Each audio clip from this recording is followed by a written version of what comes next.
So for the last week, we've been talking about basic nutrition. We've been talking about some basic GI anatomy. The next step to the conversation has to be is what type of food should we feed? What are the pros and cons of each type? And whether or not there are certain ones we should just avoid. When we're talking about pet foods, we're really talking about three different kinds. We're talking about dry foods, which is what the most common thing, and that's going to be pellets or it's going to be extruded shapes, things like that. We have our semi-moist foods. A lot of these are fed in or stored in pouches or stored in some sort of sealed container.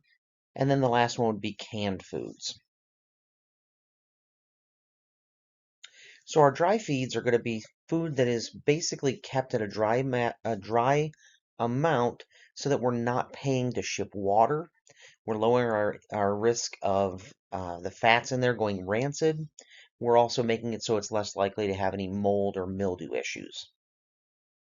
A lot of times we'll talk about it as kibble. There is a product we call pellets. There are baked products, things you can make at home. There are different types of meal products, which in animal feed, a lot of times we call it a textured feed. And then we have extruded products. Most of these are going to be some sort of product that is pushed through a die, so it has a shape that we want. If you've played with Play-Doh, you've actually made extruded style pellets. Because what you're doing is you're pushing them through, and as we know in chemistry, when we increase the pressure, we also increase the temperature. So we're not doing a thing like a true pellet like you would find in cattle feed, sheep feed, or poultry feed, because those products, what we do is we actually take and add steam to the ground product, makes it stickier, but it also makes it so that when it dries, it hardens really hard. So these, we don't add steam, we don't add additional heat. The only heat that's going to be there is from the extrusion process of pushing that feed through the die that we choose. Good things about these, it's economical. This is the reason we have so many food products that we buy for our pets that are in dry bags that we can just buy at any grocery store, Tractor Supply, RKO, any of those stores are going to have these on hand. They're very convenient. All of them, you read the back of the container. On the label, it'll tell you what size animal and how much to feed. It's very easy. It scoops. It's very easy to measure. Um, there is some research that shows that the drier the pellet, the more they have to chew, and it actually does help with dental wear. It also helps keeping from tartar building up. So there may be a dental health benefit by feeding these products. The downside is they don't taste great. There's a lot of animals that don't want to eat these if they don't have to eat these. So if they had a choice between either the semi-moist or any of the wet foods that we would find in canned products, they'll select those every day of the week over these dry products. Um, Sometimes we have a little bit of difficulty with having them being too dry for some of the animal proteins. They just kind of start to, from the dryness, they'll actually start to denature a little bit, increases digestion a little bit. So there may be some concerns with that. And the bigger issue, especially in cat foods, is rancidity. We do have to worry about the high fat content could potentially go rancid faster. We talked earlier in the week about how we can add products, BHT, BHA, or what we call natural products like vitamin E, and those are going to help things from going rancid in the bag. Increases the shelf life. Sometimes we'll go from 3 months to 6 months for the shelf life. Remember also though that on the container it's not going to say added vitamin E for decreased rancidity of the fats and oils. What they're going to brag about is that it's in there in some way, shape, or form a healthier product. So if you see anything with additional vitamin E, or the chemical term for vitamin E is tocopherol. So it says now with additional amounts of tocopherol, they may not be putting that product in the food for the animal's health. A lot of times they put it in there for decreased rancidity and increased shelf life. So just be aware that what you think you're buying may not be the reason you're actually getting that product. One of the nice things about dry food is it does have high fiber, and that's a good and a bad thing. Um, Gut health, fiber really helps.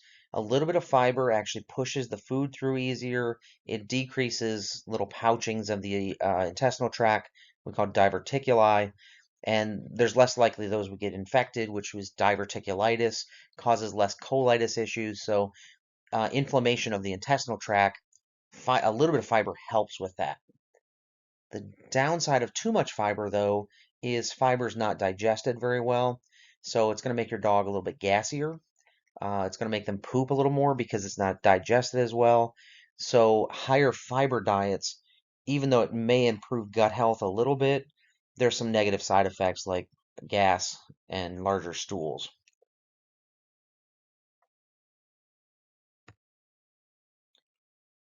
Semi-moist feeds are actually technically a dry feed because the moisture content is 35% or less. A lot of times what we'll do with these products is we increase the sugar content so that it actually tastes sweeter. Dogs prefer that.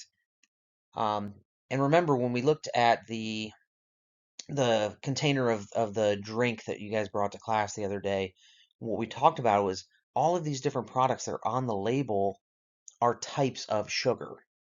So when it actually says cane sugar, that's obviously sugar. Corn syrup is also a modified sugar. It's a starch that is chemically treated to make it into almost identical sugar ratio to what you find in table sugar.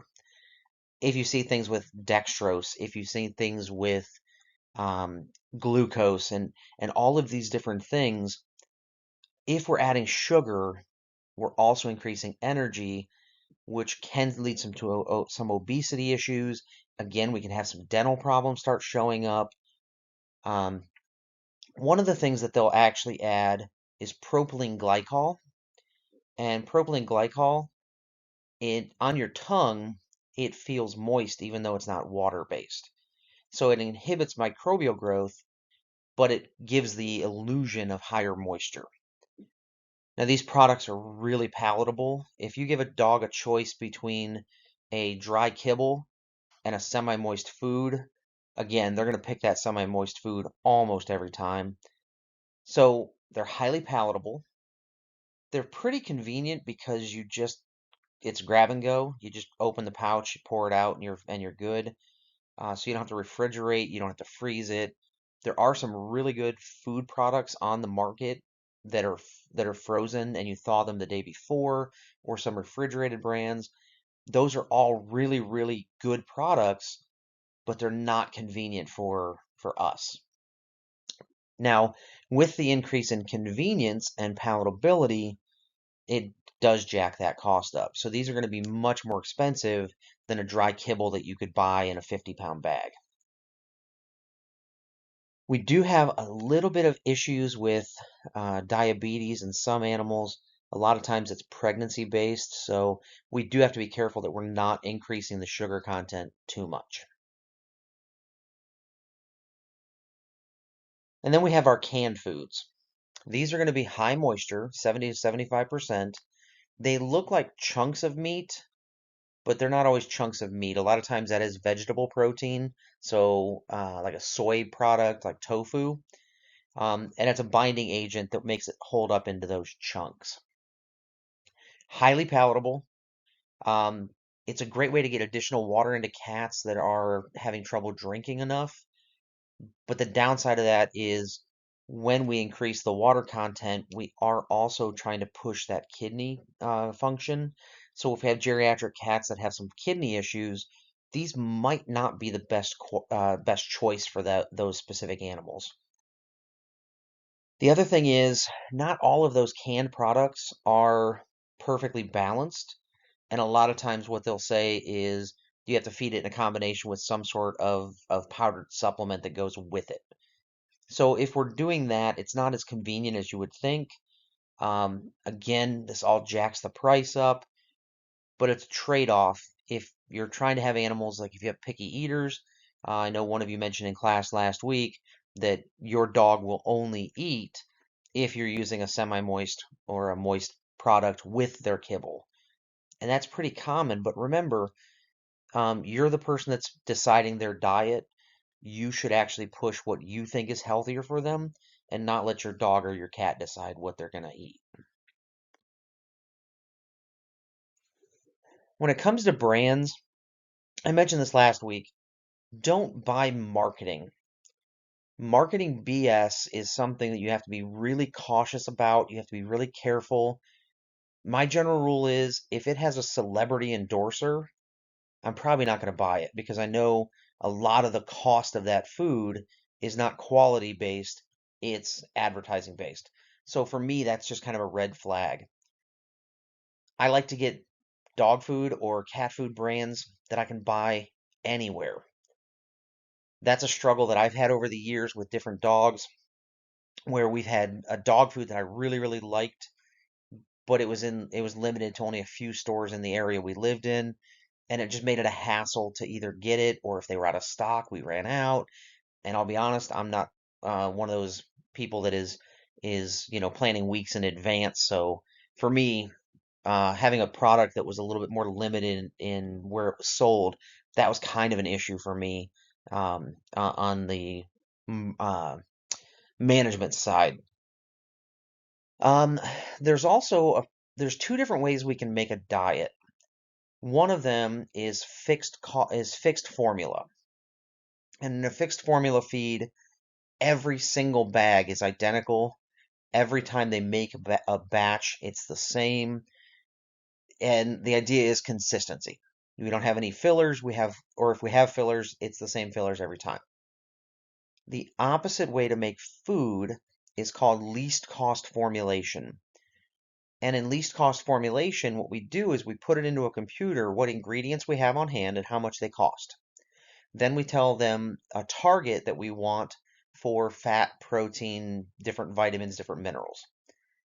And what we do is the computer then tells us what to make in this specific batch that would be the cheapest batch we can make today. Now, next week, when the prices of different feed ingredients change, it might tweak that diet a little bit.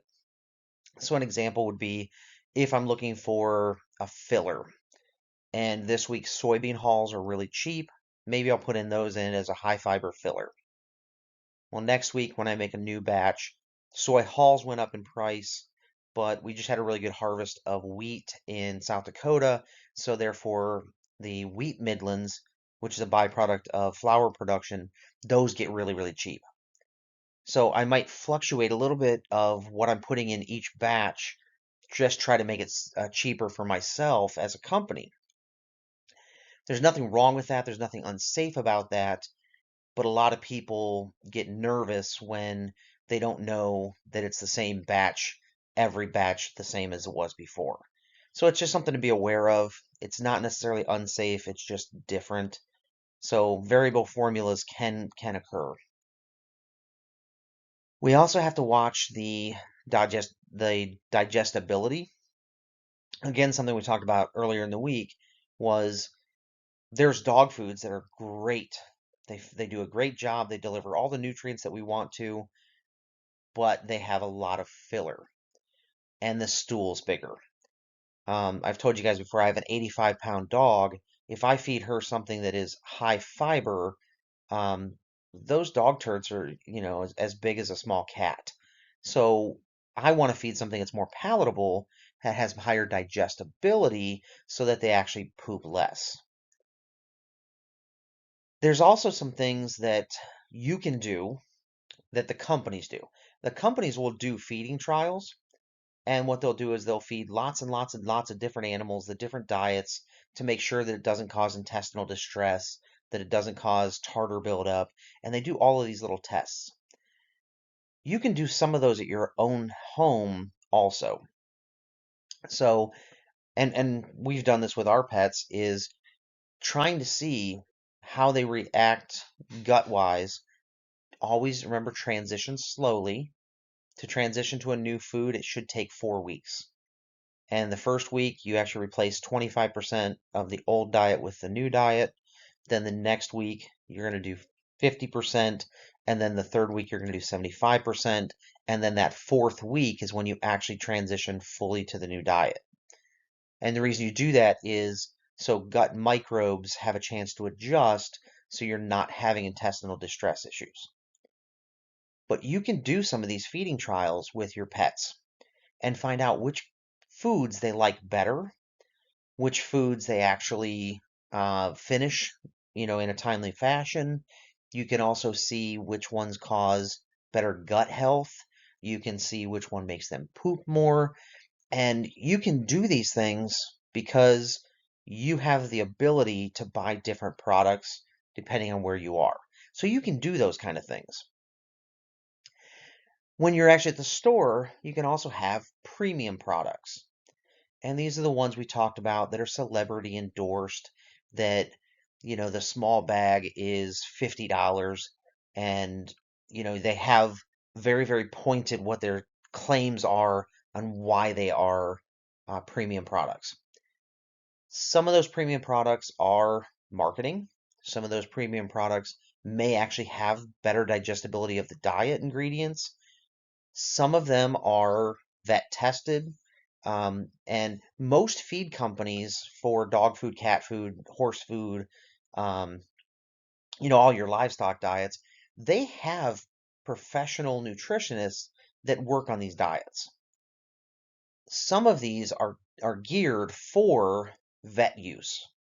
So if you look at a KD diet, or if you look at Science Diet, or if you look at any of those products that you can buy at your veterinary clinic, most of those, not all, but most of them will have a professional nutritionist that balanced the diet, and then the veterinarians did some of the testing to find out whether or not those products were actually healthy and made the claims that they said it would.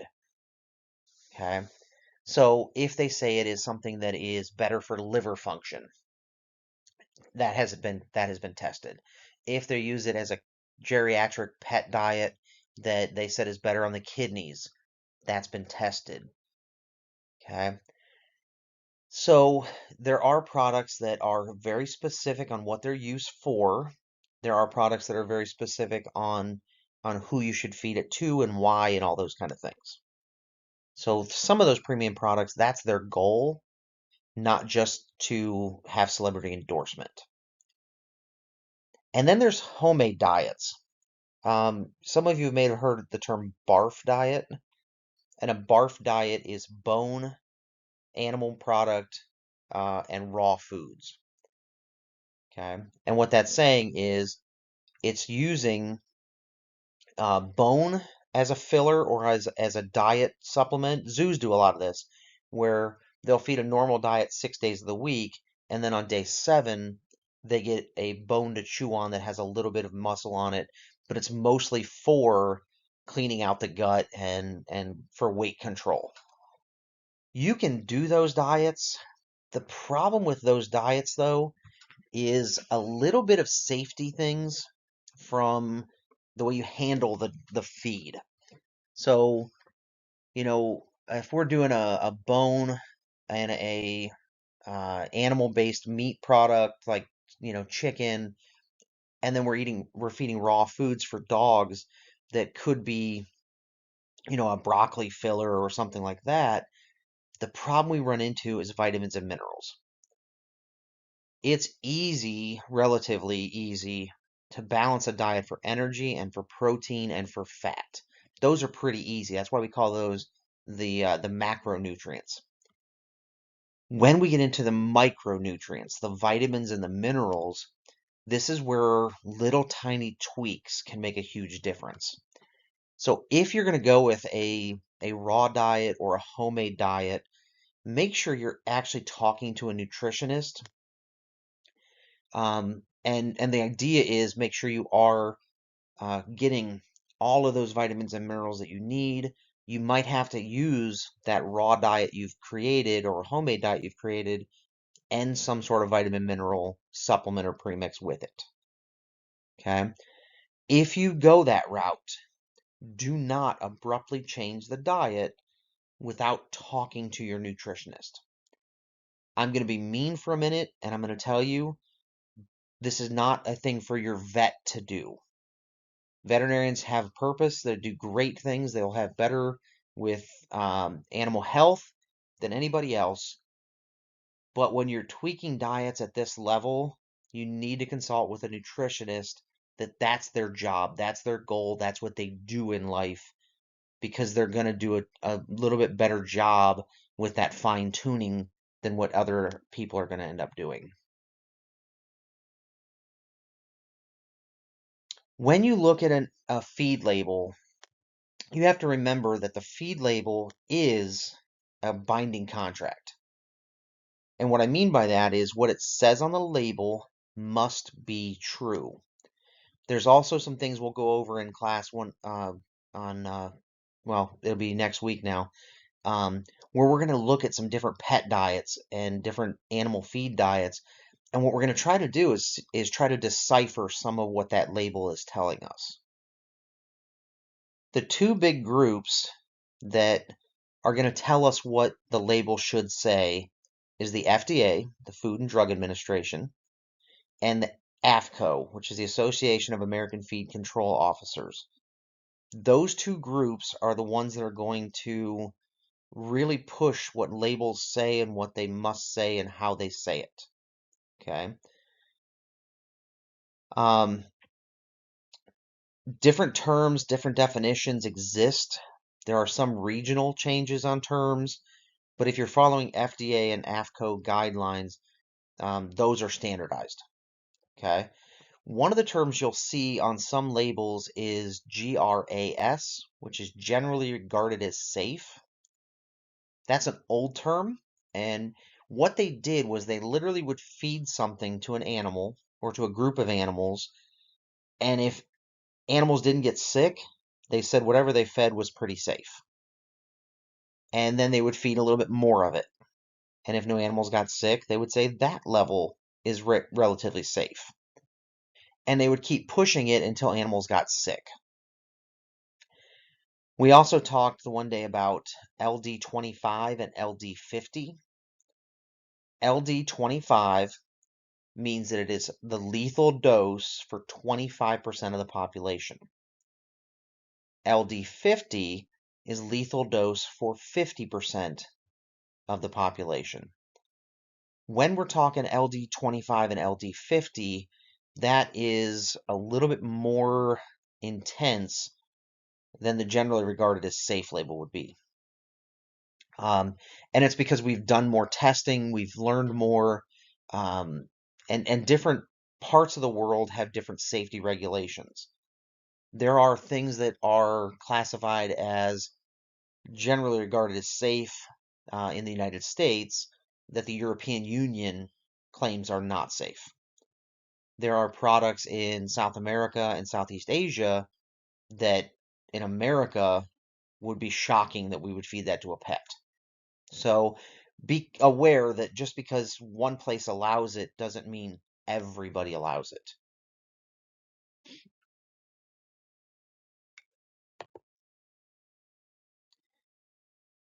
So when we're looking at the labels, the minimum the label will tell us is the nutritional adequacy. It will say somewhere on the label if it is a complete food, as in this is the diet that the animal is supposed to eat. It will say somewhere that it is a complete and balanced diet for something. So a lot of times you'll see like puppy foods. It will say complete and balanced diet for young growing dogs under the age of 1 year, and it'll give more information. Adult foods, it'll say complete and balanced for all adult large breed dogs, between 60 and 60 pounds and above. Okay, so it's telling you what that food is safe for. It tells you what they designed it for, what they made it for, and they're telling you whether or not that is a safe product for that specific animal.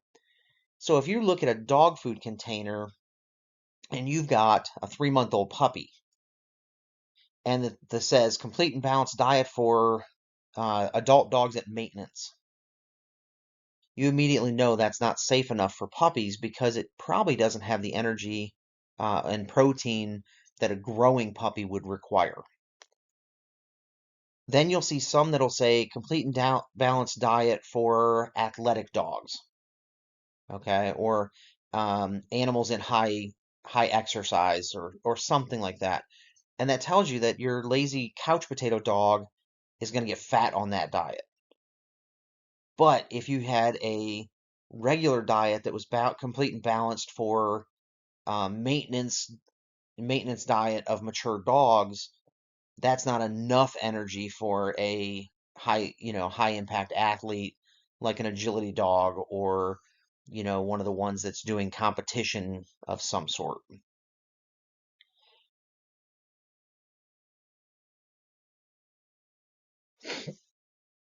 Things the labels should say.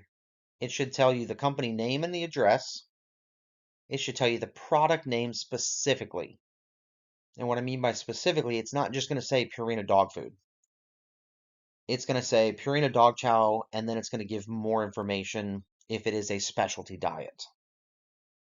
Somewhere on the label, it'll have use by date. Sometime or somewhere it will say the lot number. Those two are super important because if you feed your dog a dog food that is past the use by date and your dog gets sick, that's your fault.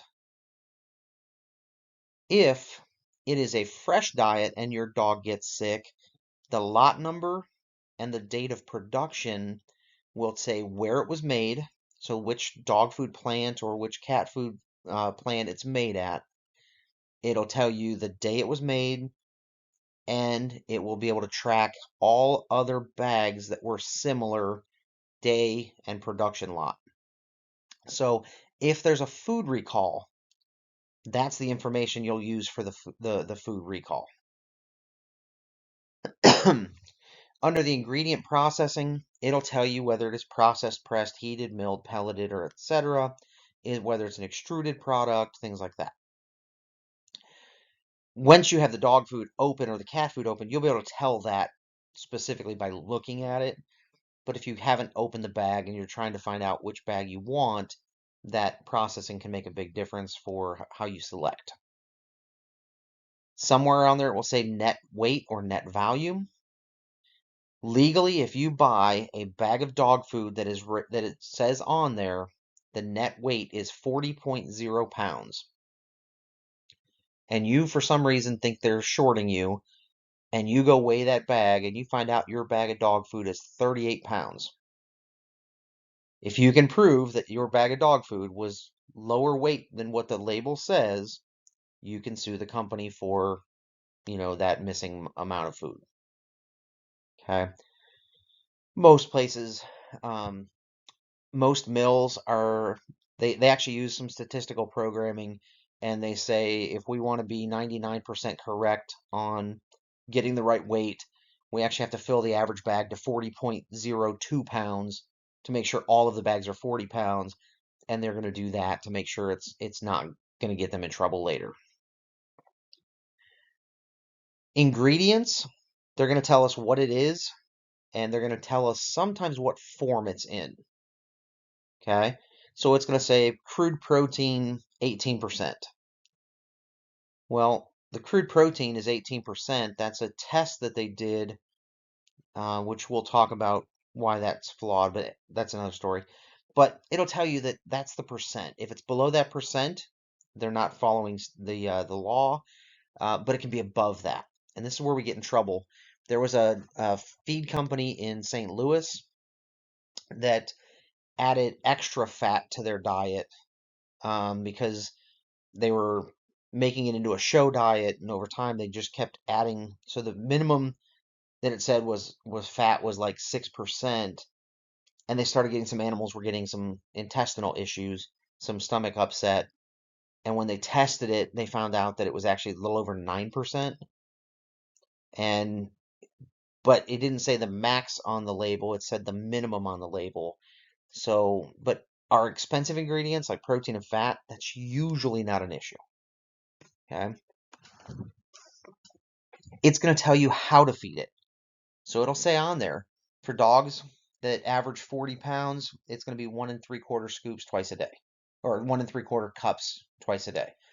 It'll tell you if it is a semi-moist product, whether it needs to have any water added or anything like that. But it's going to tell you what it's for, who it's for, and how much to feed. Generally speaking, our ingredient list goes from the most by weight to the least by weight. So a lot of times the first ingredient is water. So on our high moisture feeds and our semi-moist foods, when we see a lot of water in there, just remember you paid for water. Doesn't always make sense to buy water, but just be careful with that. Somewhere on there, it will tell you the calories that are in there.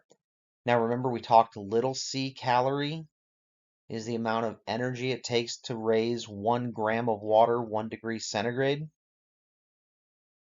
On your food labels, it says a capital C calorie, and that's the abbreviation for a kilocalorie, which is 1,000 calories.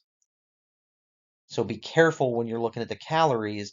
Are you looking at a true calorie or are you looking at a kilocalorie? Minimum protein, minimum fat. Those are ones that are going to tell us, again, they can be above that, but those are expensive ingredients, so we don't usually see them very high. Max water. Again, we don't want to be paying for a bunch of water. Max fiber. Remember, we need some fiber for gut health. Too much fiber is going to cause too much poop.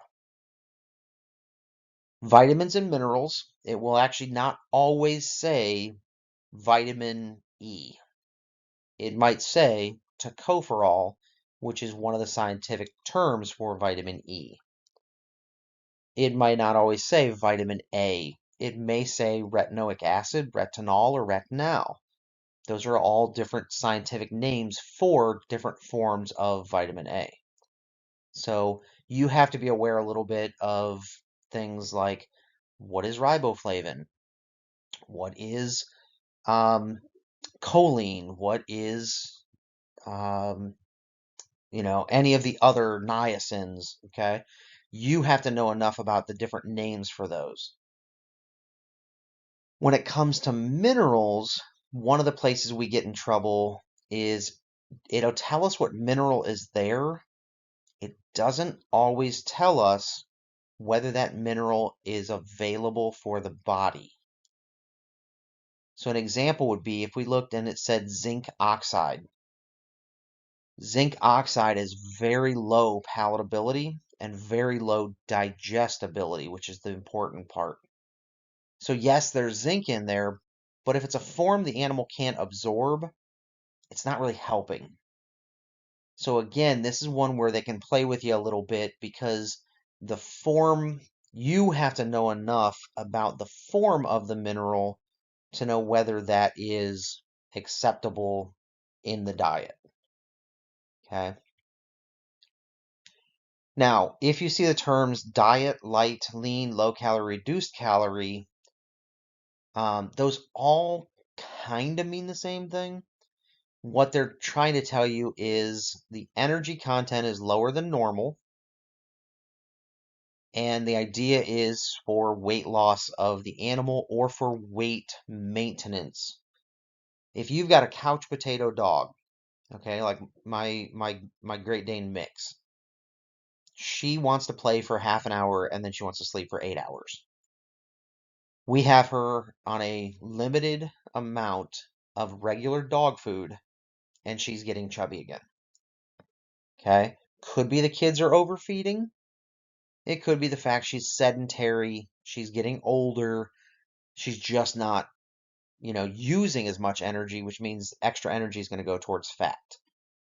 So that's something in the very near future we need to start looking at to make sure that she's not going to have obesity issues because as big as she is, the last thing I want is obesity and joint problems as she gets older.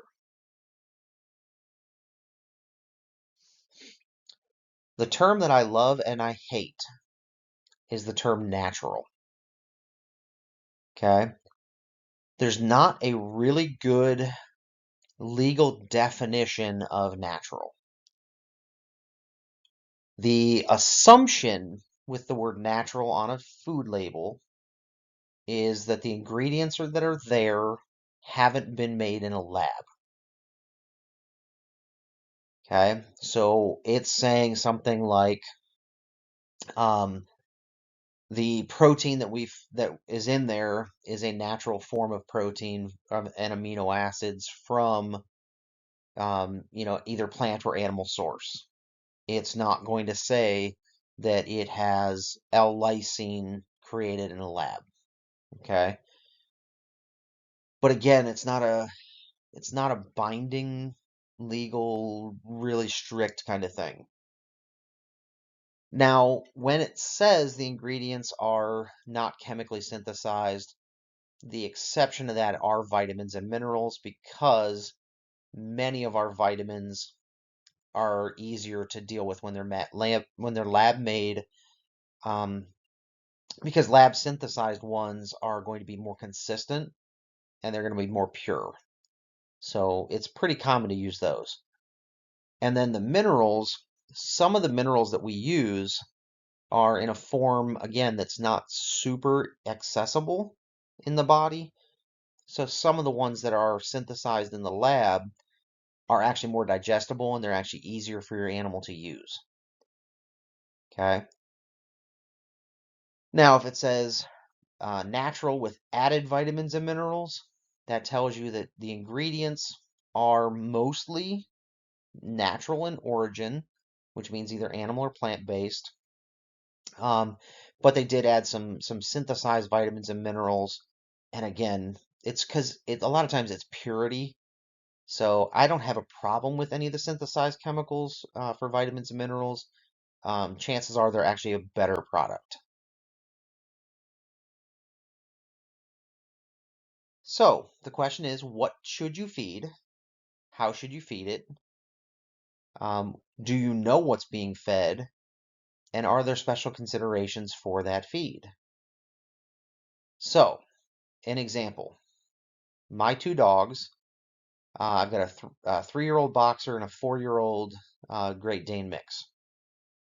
We are feeding them dog food that is formulated for animals at maintenance, because neither of my dogs are still growing. They're at their adult size, and neither of them are geriatric or have any special considerations for things like joint pain, or liver issues or kidney issues or anything like that. Okay.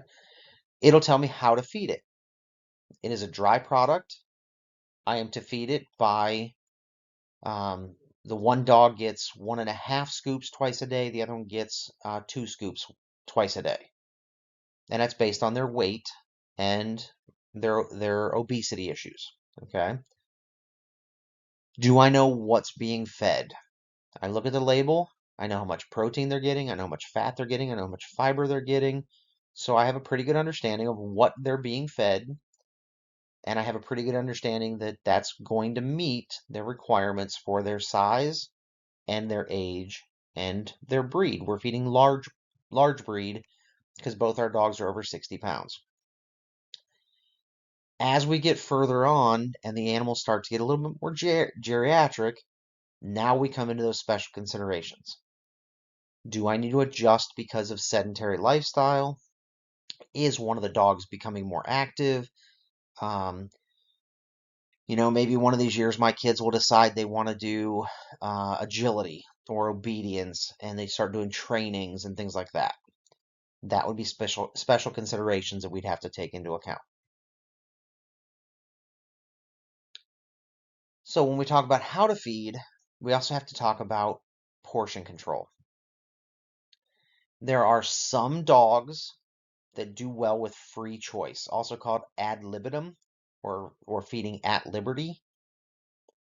This is where you literally put a bowl of food out and you make sure it never runs out. Dogs are not designed for this. Dogs are designed for feast and famine. Dogs, you've heard the term wolfing food down. Dogs are designed to eat a lot because they don't know when their next meal's coming. Free choice, 9 times out of 10, leads to obesity issues. Cats do a little bit better with it. Just cats are a little bit better at self-control than I think dogs are. Portion controlled is what we do. That's where we feed. Like I said, one of the dogs gets 2 scoops a day, the other one or twice a day, the other one gets 1.5 scoops twice a day. So it's portion controlled. We're limiting how much they can eat based on what their caloric and protein needs are. You can also do what they call time-restricted meal feeding. And this is where not only do you limit how much the portion is, if they don't eat it in a quick enough time, you take it away because obviously they're not hungry. Again, I think this works a little bit better with cats. With dogs, they act like they're starving constantly. So I don't find that one to be as helpful. Just it might work for you, but again, I have not found that one to be extremely helpful.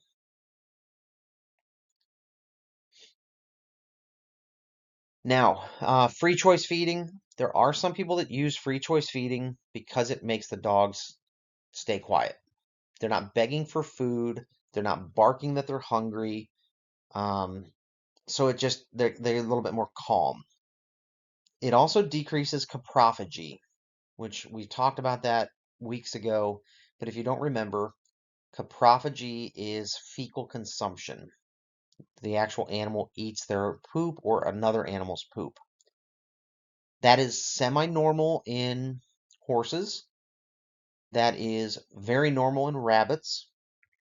That is not real normal in dogs. Um, they shouldn't have a desire to do that. If they do, sometimes it's boredom, sometimes it's hunger, sometimes they're just weird. Free choice food also makes it so that if you have group housed animals, so if you have 4 or 5 dogs in one area, or if you have 3 or 4 cats in your house, they're less likely to fight if there's food constantly available because they're less likely to be food aggressive. They're less likely to hoard it. They're less likely to fight over it. But it's going to result in some obesity issues. Okay? Um I love when people say, I don't know what happened. He just got skinny all of a sudden. Or, oh, I don't know what happened. I just looked one day and they're fat. Um, Obesity and emaciation don't happen overnight. Those are the kind of things that take time. It takes time to build up body fat. It takes a long time to decrease body fat and start, sacrificing some of your body tissue. So we don't see overnight change like that. If there's an overnight change, either you're not observant or there's a major issue. Okay. We have to be careful with young animals. Um, if we have free choice feed for young animals, this is another one where they're gonna overeat. They're gonna have obesity issues. Um, so just be aware that those problems do creep up.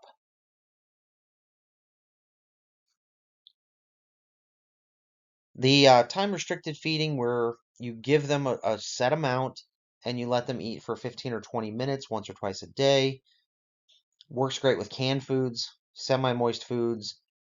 Some animals have trouble eating enough in a short amount of time where they gorge themselves because they know it's a very short amount of time. Vomiting is a big issue. So that's something that you have to be careful with. Our boxers, we've had problems. We did lose one of our dogs a long time ago now, thank God, but to bloat, ate so fast twisted their stomach from the gas buildup, and literally my wife was putting them in the vehicle to take to the vet, and he passed away in her arms. So those are the kind of things that can be terrifying. Okay, so um, if you've got any dogs that are high wired, little ADHD going on, sometimes little noises distract them and they'll forget to eat. So in that 15 to 20 minutes, they may not eat their entire meal because they're too distracted. So again, this is something that's going to be trial and error. It's going to be something you have to play with and see if you can make some changes as you go.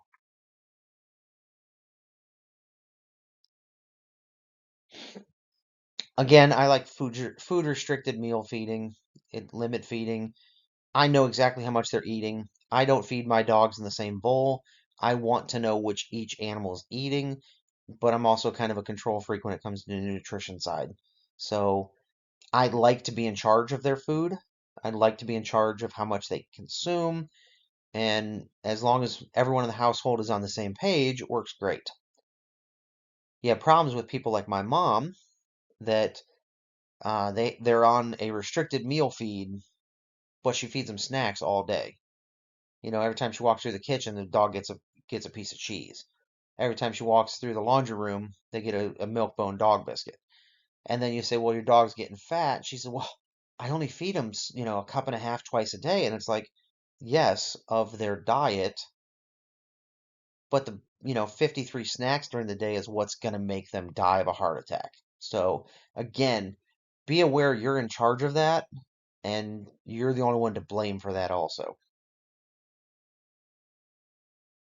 Now, special considerations we talked about. Most of us, when we talk about special considerations in pet food, most of us immediately go to either young animals or old animals. Um, but one, since I don't breed dogs and cats, I don't think about lactation or gestation diets. So specific diets to help the babies grow or to help the mom lactate so that she can milk the babies. I don't generally think about those just because that's not what I do at my house. Growing diets, yes, when we have puppies, I always think about that. I try to keep all of my dogs on a growing diet for a minimum until their first birthday.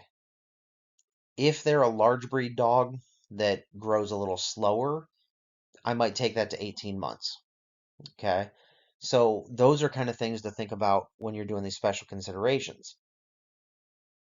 If you're limit feeding your dog and they're acting like they're constantly hungry and you're having obesity issues, now the special consideration is, do you go to a low calorie, restricted calorie diet, whatever diet? Those are things that you have to pay attention to. Flip side of that is emaciation.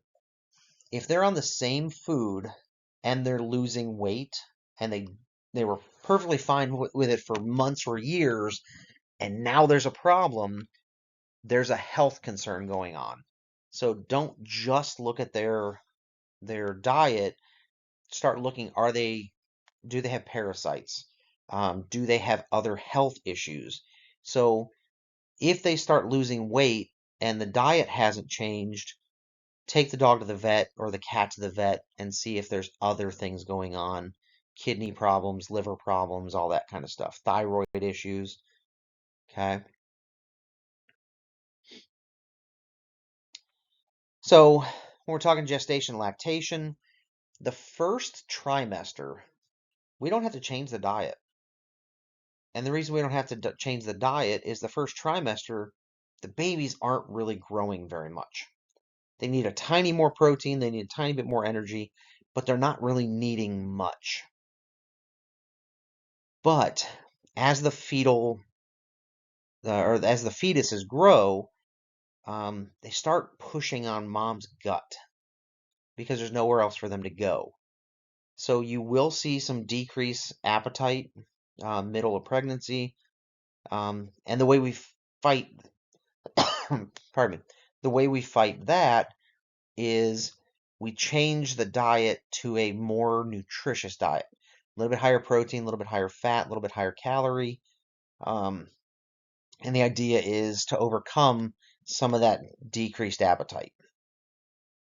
And then the first, 3 to 6 weeks of lactation, I can't keep up. That dog is going to lose weight. Those puppies are going to basically drain her dry. So it helps to give her a better diet. It helps to give her more of a diet, more feed intake in a day. But make sure you're monitoring, because if she starts losing too much weight, her milk production goes down. Now all the puppies are suffering too. So just be aware, you might have to increase her diet by 25%.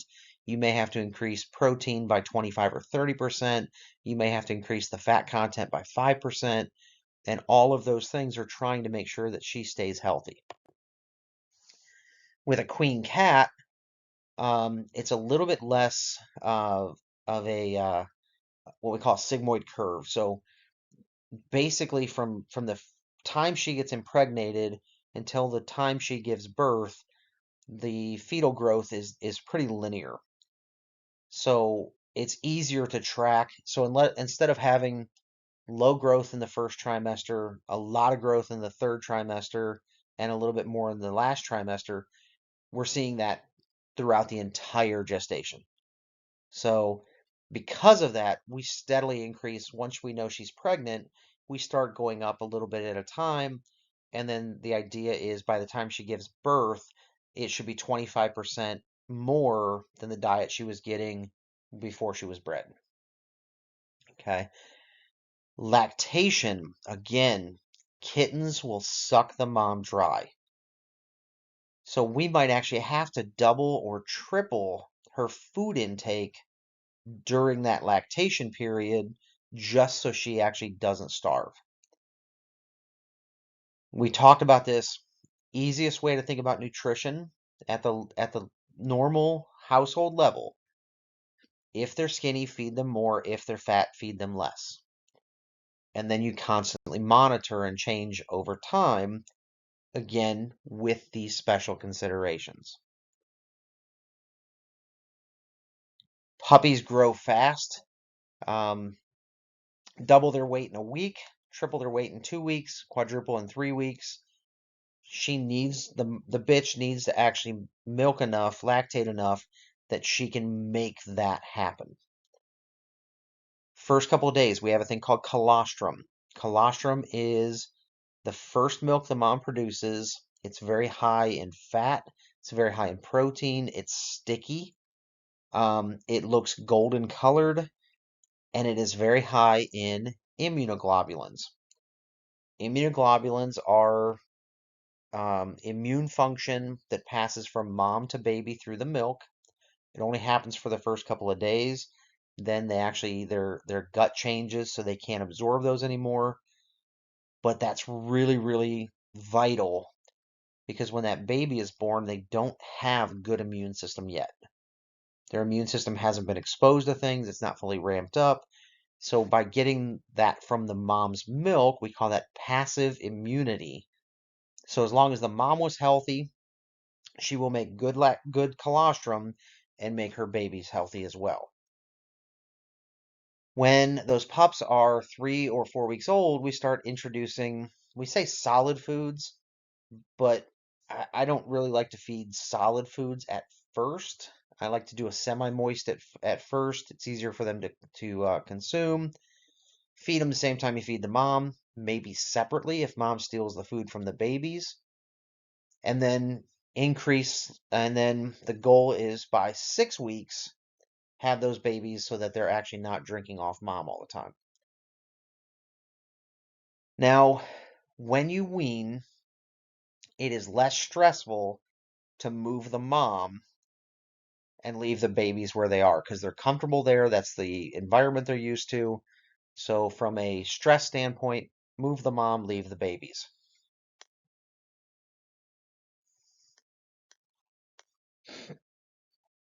When we're talking about size of the dogs, small to medium dogs, by 4 months of age, they should be half as big as we expect them to be as adults.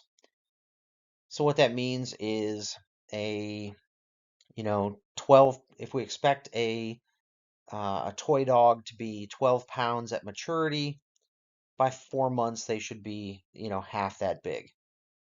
To get there, we need to feed them appropriately.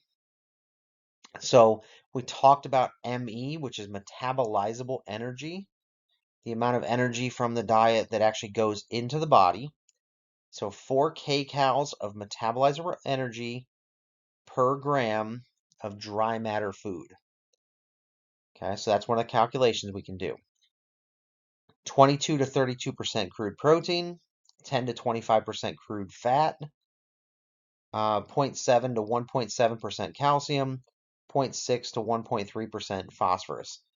General rule of thumb is that calcium to phosphorus should be somewhere between 1.5 to 1 and 2 to 1 for that ratio. Large giant breeds take a little bit longer because they're growing a lot more frame.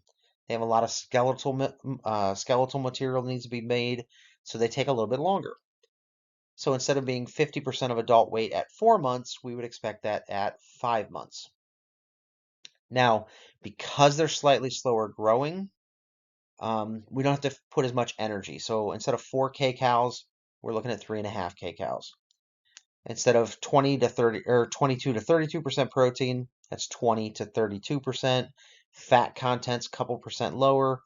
Calcium and phosphorus are about the same though, because we want to make sure we're hitting that ratio for proper bone growth.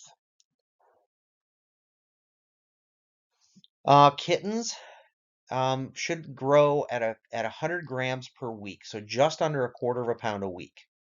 You should weigh them every day for 2 weeks to make sure they're steadily growing, and then after that, you should weigh them every at least twice a week until 1 month of age. Generally, after 1 month of age, if they're off to a good start, they're going to continue as long as you continue with proper diet. Kittens, the solid food at 3 weeks of age. I like to go a little bit earlier, so 2 to 2.5 weeks of age. But when I say solid foods, I'm not talking about actual solids. I really like getting them started with a meat-based baby food. So a pureed turkey or a pureed chicken. Mix that in, give them a little bit. They're going to lick it. They're going to make more of a mess than anything else. And then over time, slowly start adding that to a semi-solid. And then after that, you would then make sure they're on full, whatever your final diet goal, whether that is a moist, semi-moist, or a dry kibble, between 6 and 10 weeks of age.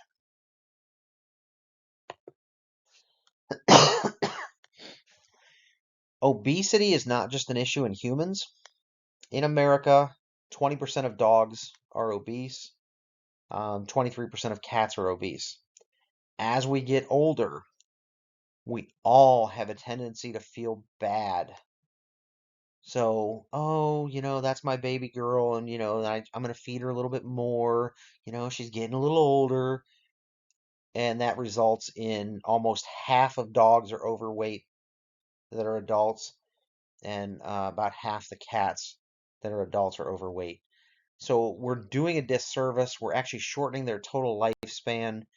We need to be careful that we're not making worse, because we talked about in class yesterday, that, well, I love them so much. Well, you're loving them to death. So just be careful.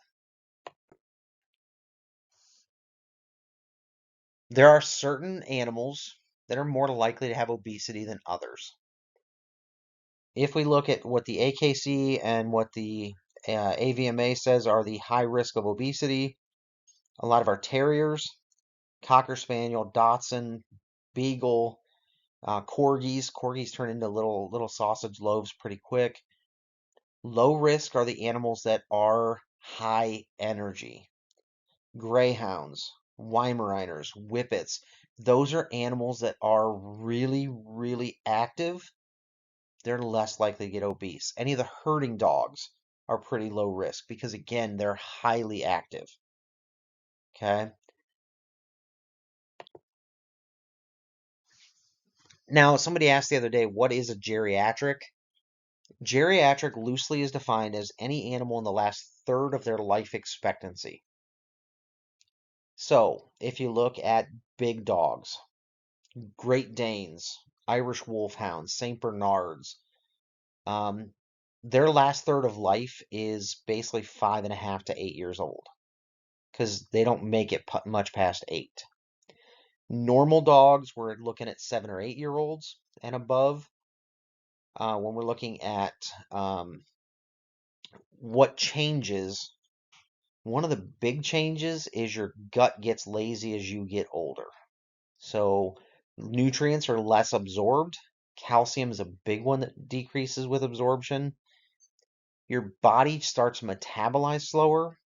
So everyone talks about, oh, you hit a certain age, your metabolism slows down, you get chubby. Okay, the whole dad bod thing. There's a lot of truth to that. Okay, so when you get older and your body starts to slow down, if you keep the same lifestyle for consumption, you're gonna put on weight. That's just the way it works.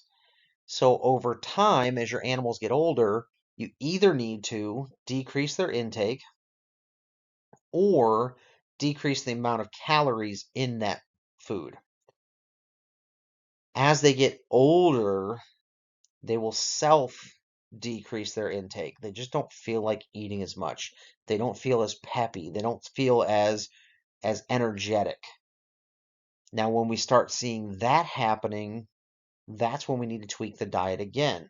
We may have put them onto a lower calorie diet because of obesity concerns, but when we notice their intake starts going down, we need to go back with some of that energy so they don't get emaciated. So this is one of those ones, geriatric pets are hard to manage because they are constantly changing. Then as they get older again, older still, then we start seeing kidney function issues. So we start getting early renal failure, um, which means now we have to decrease the protein content because we talked about last week when we're looking at the way your body gets rid of extra nitrogen from too much protein is it goes through the urea cycle and then is urinated out. So high protein diets makes your kidney function worse. So we have to be careful we're not stressing those kidneys even more. Okay. Then we have to worry about cardiovascular problems, heart attacks. Okay.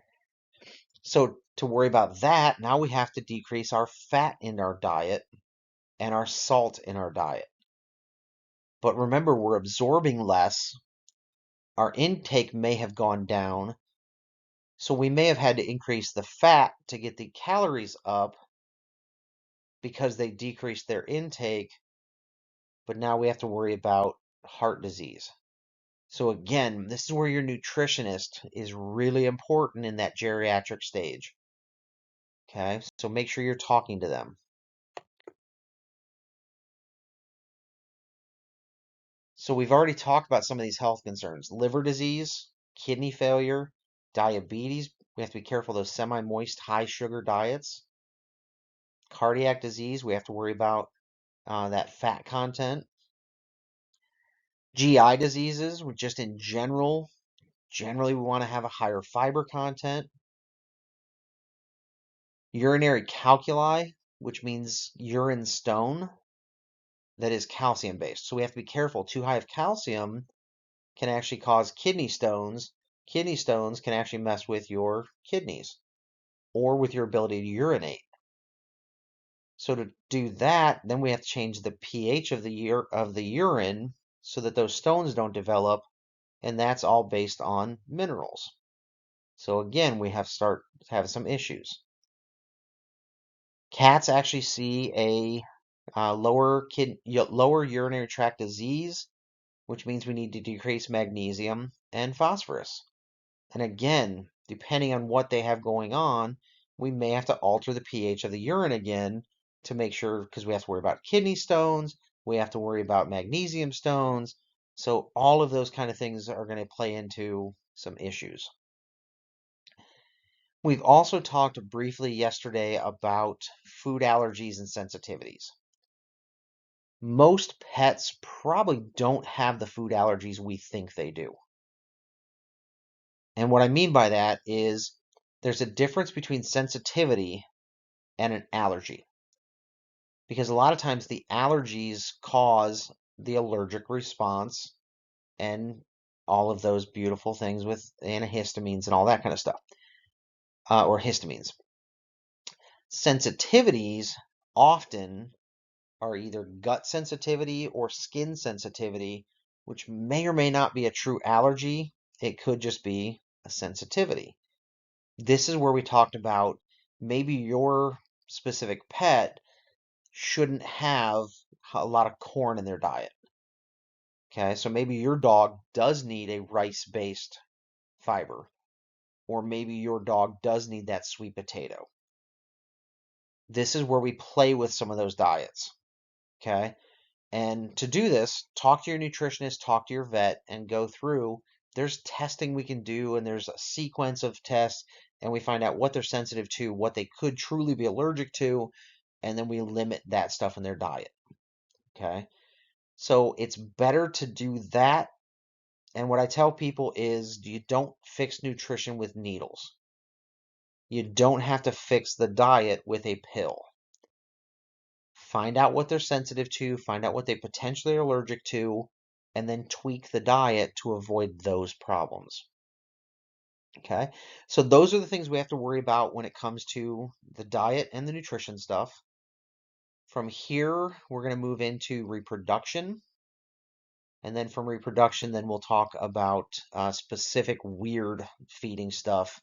We'll talk about feeding birds, reptiles, and things like that. If you have questions, let me know. I hope everybody has a great day. And with that, we'll stop for now.